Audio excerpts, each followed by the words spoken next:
Hello, all budding data scientists and machine learning enthusiasts. I am sharing a series of videos on artificial intelligence and machine learning with the objective of presenting these topics in a simple and easy to understand manner. I am sharing first the deep learning series. My name is Neeraj Samnani and I welcome you to Artificial Intelligence and Machine Learning Simplified. So, in this education series, I have tried to simplify the complex topic of machine learning and artificial intelligence such that it is easy for all of us to comprehend the intricacies of this topic. And the main focus of this theme is to simplify it all. So the goal of this video is to provide an introductory insight into the domain of artificial intelligence, machine learning, and deep learning, and to make the complex things simple.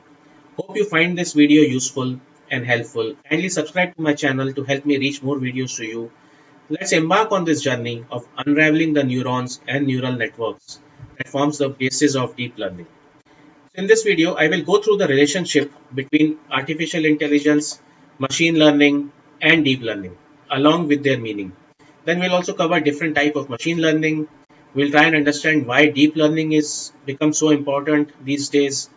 We'll also understand the basic structure of neuron, and we will understand the deep learning with the help of an example. So let's understand first the relationship between artificial intelligence, machine learning, and deep learning. So artificial intelligence is the process of empowering the computer or the machine with the intelligence that humans have, such that machine is able to make those intelligent decisions.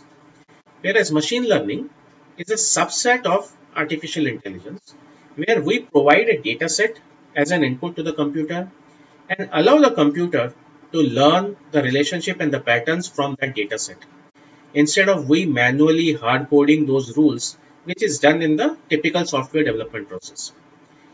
Deep learning, on the other hand, is a subset of machine learning which is directed towards replicating what human brain does, how human neural network works in order to drive the meaning from the data such that data can be interpreted and we can learn from the data.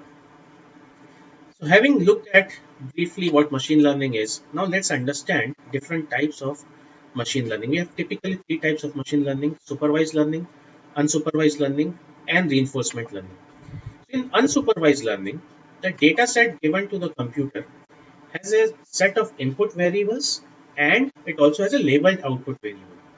In supervised learning, a model is created which defines the relationship between these input and output variables, and that model is used to predict an output for a new data set. Some of the types of supervised learning are regression, classification. An example for regression could be a spam filtering algorithm. We all have seen the spam filtering application in our mailboxes as an example of the classification. Whereas for regression, we can simply have somebody predict the price of the house based on some of the attributes like age of the house, locality, size of the house, number of rooms, etc. So next is unsupervised learning.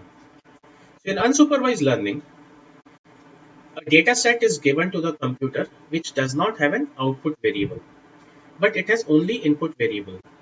And then computer is expected to group this data set into multiple clusters such that the similar data that is grouped together such that the data within a group is similar and it is different from the data which belongs to another group. And some of the techniques there could be market basket analysis, clustering, or to put it other way, association rules, etc. Then the third type of learning is reinforcement learning. So in reinforcement learning, there's an agent which does the action and it interacts with the environment and it learns from its consequences of the actions. So based on the reward or the penalty associated with the action, an agent continues to learn. So some of the example in this could be a pet owner, maybe a dog owner, who is trying to train its pet.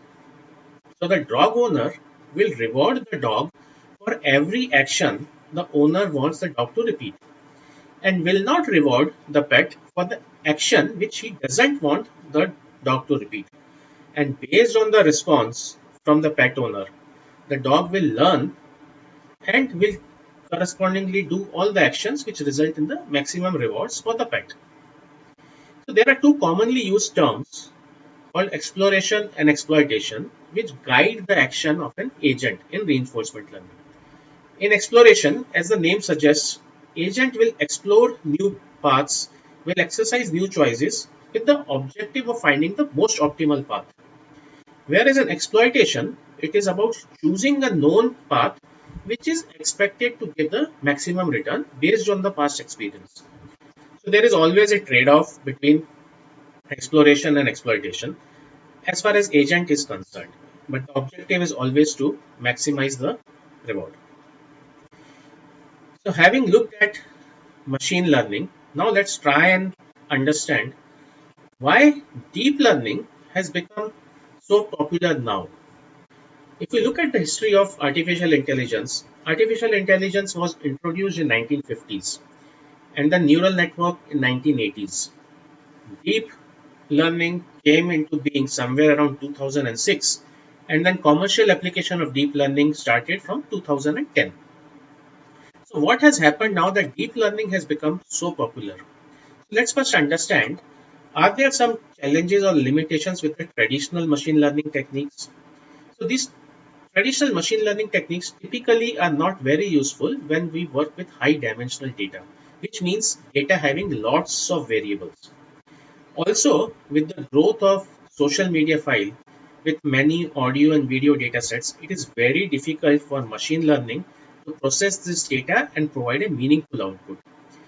So this shows the demand for a better processing, a need for some different techniques to be able to process this kind of data set, which has led to an increase in demand for deep learning. In addition to this, there are some enablers also, which has helped us in increasing the popularity of deep learning. So first is the hardware advancement. So we have seen a tremendous growth in recent past in the processing power. We have seen the advent of graphical processing unit, which enable parallel processing specifically for the matrix computation, and which is actually the basic foundation for all computations in the deep learning. With graphical processing unit, the deep learning computations can be done in a much faster pace. In addition, we have also seen as cloud has become more common, it is possible for people to get the required hardware and processing power much easily. In addition, we have also seen there is lots of developments which are happening in the open source community where there are frameworks like TensorFlow, PyTorch, etc., which have been released by organizations like Google, Facebook, and others, which are now being made open source. And this has made it possible for any data scientist to leverage these and use them for multiple deep learning use cases. So that's the primary reason why deep learning has become so popular these days. So now let's understand what is the neuron, which is a building block of the neural network, which we as a human also use for our decision making. So the neuron, uh, which is there also in human body, is basically having dendrites as shown here on this image to capture the input signal, and then it is processed and it is passed on to the output of that specific neuron, which then passes on that information to the next neuron. In our body, we have billions or trillions of these neurons which are connected together to form our nervous system. So let's understand, or let's consider a scenario where how to look at how we as humans make the decisions. So let's see a simple scenario where an insect comes and sits on, let's say, my hand. As insect touches my hand, a signal is sent from my hand. It is captured by the neurons here, and then it is transmitted through multiple neurons and it is sent to my brain. And in my brain, this is followed by processing of this message and again a response is sent back from this brain through multiple neurons, and it is sent back to my hand. Based on the response, I will move my hand away from the insect. Similarly, in the artificial neural network also, we try and replicate the same structure of neural network through combination of nodes and weights. So in this figure, if we see, if we are replicating the same structure, we have multiple input nodes that would capture the data, and then data from this input node is multiplied by a weight, and it is passed on to the next layer. In this layer, it is known as the hidden layer. Then in this hidden layer, we apply something called an activation function. Once that is done, then the information from this layer is passed on to the next layer, which in this case we are showing as an output node. And then this network continues till the time the information is finally reached to the output node. And these nodes and these weights on these arrows are basically mathematical numbers. So let's understand the working of this neural network with the help of a simple example. So let's consider a coaching institute which is in the business of providing multiple online courses. The sales team of the institute wants to understand whether a prospect having a specific attribute on education, age, experience is likely to join the course or not. So to determine that, we have developed a machine learning model where we have created a simple neural network where we have three inputs which provide the information about prospects like your education, age, and the experience. And then these inputs are combined together using weights like W1, W2, W3. They are combined together, and then this information or this data is passed on to the next node. At this node, we are applying a sigmoid activation function which squashes the value coming into this node into another value which is in the range between 0 and 1. Once we have the range between 0 and 1, the next step is to convert this into either 1 or 0 based on a threshold. So let's say if we take a threshold of 0.5, then we label the output as 1 in case the value is above 0.5, and then we say the person is likely to join the course. Whereas if the value is below 0.5, we say person is not likely to join the course and we label it as 0. This is an example of a simple neural network. We also call it as a perceptron. I am sure some of you who have been already working on machine learning or are familiar with machine learning would have been able to draw a parallel between this simple neural network and the logistic regression. In this example, we have not added any hidden layer, and we have just left the network with input and the output node. So even if we had added a hidden layer here, let's say with no activation function, it would have served the same purpose as bunch of input nodes combining into an output node. I will talk about this a little bit more and show it mathematically in my video on the activation function. So here we saw an example of simple neural network. However, for some of the complex problems like image recognition, we require more complex networks which are much deeper, which include multiple hidden layers and multiple nodes in each of the layers, which also has lots of interaction between nodes before the final output is generated. So as we see on the screen, we have an example of an image recognition application where an input image is being given to this neural network, and this neural network is made up of three hidden layers. It has multiple hidden nodes, and all of these nodes are connected to each other. So this network processes this image and it is able to segregate it and put a label against this, and it is able to classify that this image is image of a lion. So the difference between neural network, what we saw in the previous slide, which we call it as a shallow neural network, and this slide, which is a deep neural network, is basically the number of layers. So in deep neural network, we have multiple number of hidden layers which have been added to add the more complexity to the network. So now let's understand the deep neural network with the help of a digit recognition example.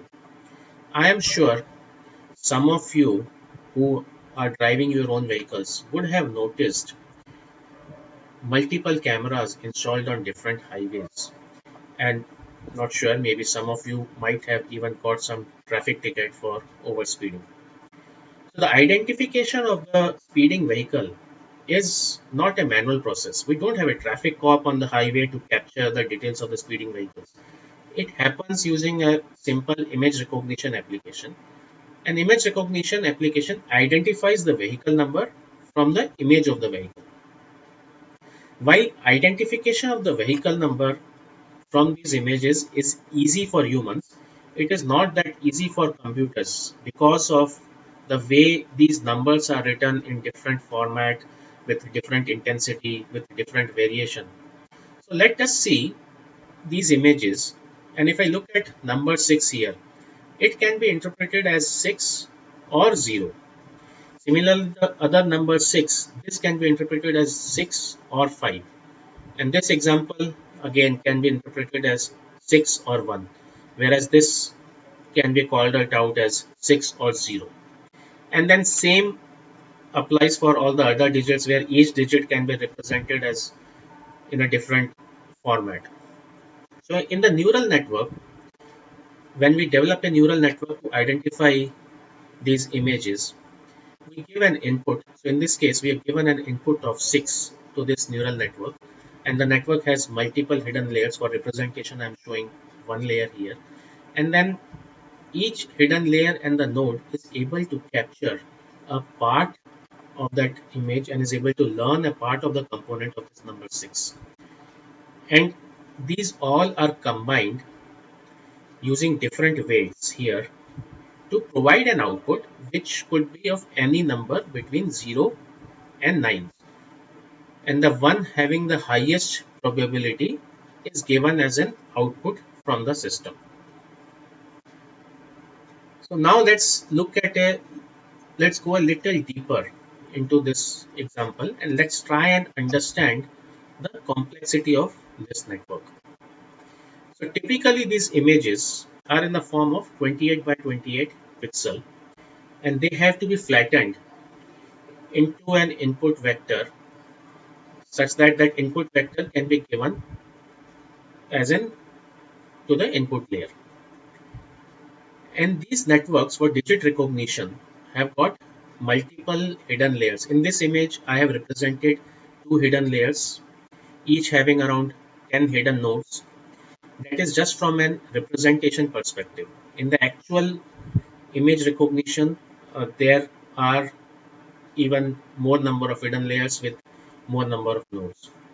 And in terms of network design, each of the node in the input layer is connected to each and every node in the first layer, and then each node in the first layer is connected to each and every node in the second hidden layer, and then this whole connectivity continues.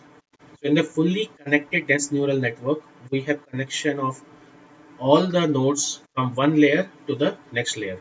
In this image, I have only shown two nodes connected just from the representation perspective, but in the complex dense network, we have connections across all the nodes. As there are multiple hidden layers, multiple nodes, there are actually thousands of weights which are required to produce an output.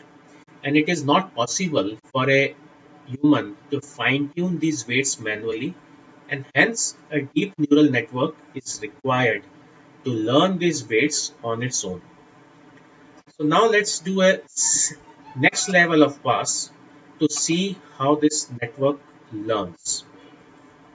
So in this network, let's say we give an input as number 5, then the network would learn, and then network is able to give an output in this case it is giving an output for three numbers, that is number 3, digit 5 and digit 6 in the output layer, and the probability for digit 5 is the highest, and we say that output in this case is digit 5.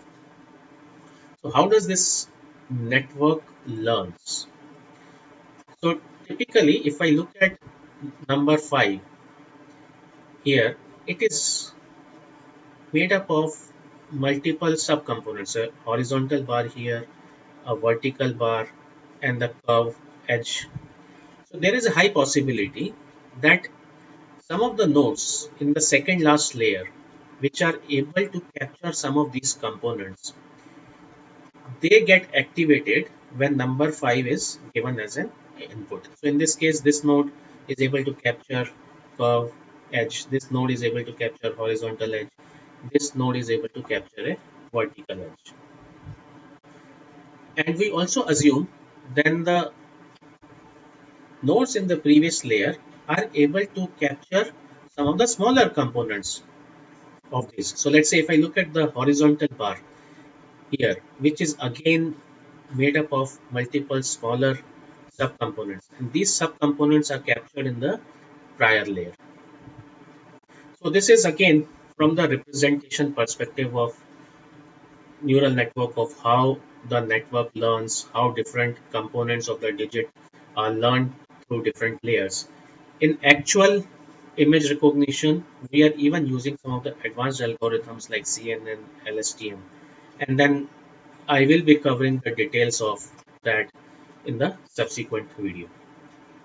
While we have understood and have a fully connected neural network with specific input, there are some of the neurons corresponding to other numbers which get activated when the weights of these neurons, and they help in predicting the required output. So in this case, when number 5 is given, some of these nodes or neurons, the ones which are marked in red, are actually activated, and these are the ones which are able to give the output.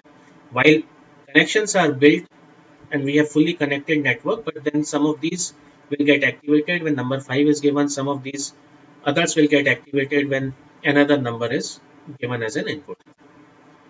So now let's also briefly look at a bit of mathematics behind this digit recognition.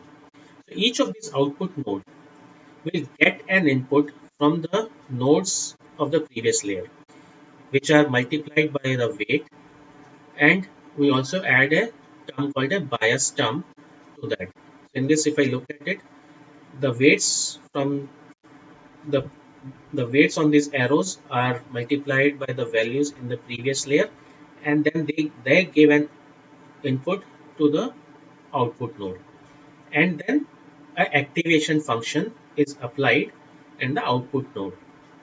So in this case, an activation function called softmax is applied, which is basically used for classifying and giving the probability for these 10 digits between 0 and 9.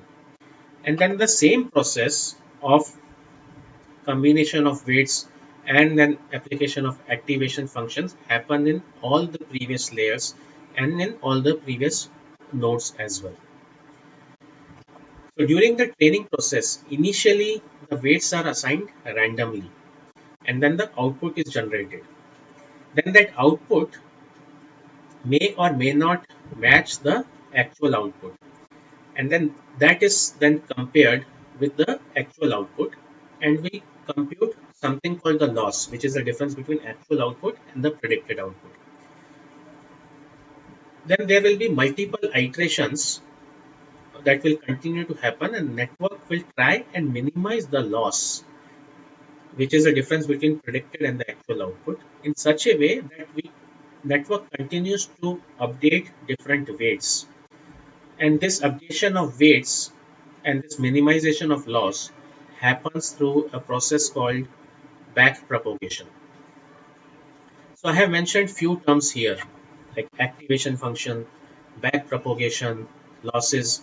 So I will explain about these terms in my subsequent video. I hope going through this video you would have got an overview of deep learning and how neural network leverages the network of neurons to provide an output.